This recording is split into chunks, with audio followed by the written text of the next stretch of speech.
জয়গুরু। আজকে আমি আলোচনা করব সংসারটা সম্পূর্ণ ঘরের মায়েদের উপর নির্ভর থাকে। সংসারে একটু সহশক্তির অভাবে সামান্য ব্যাপার নিয়ে কত যে অশান্তি ঘটে তা আমরা সকলেই জানি।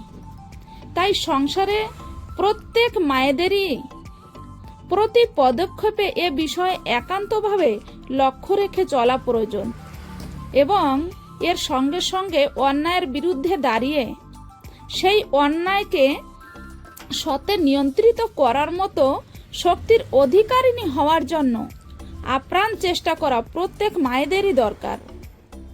বিধাতার এমনই বিধান যে মানুষের জীবনে যত কিছু অবগুণ থাক না কেন, শুধুমাত্র পরম পিতাকে একটু ভালোবাসলে তার প্রতি ভালোবাসার মাধ্যমে সবটাই নিয়ন্ত্রিত হয়ে ওঠে এবং তার ভেতরের সুপ্ত কর্মশক্তিগুলো আমাদের ভিতরে জাগ্রত হয়ে ওঠে। সেই জন্য শ্রী শ্রী ঠাকুর বলেন, ভালোবাসার টান কর্মে আনে সবলতা, জীবনে উত্থান।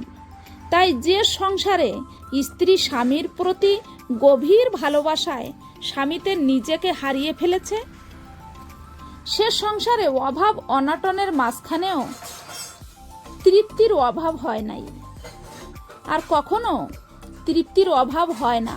তারা থাকেও সব সময় আনন্দে। জয় গুরু।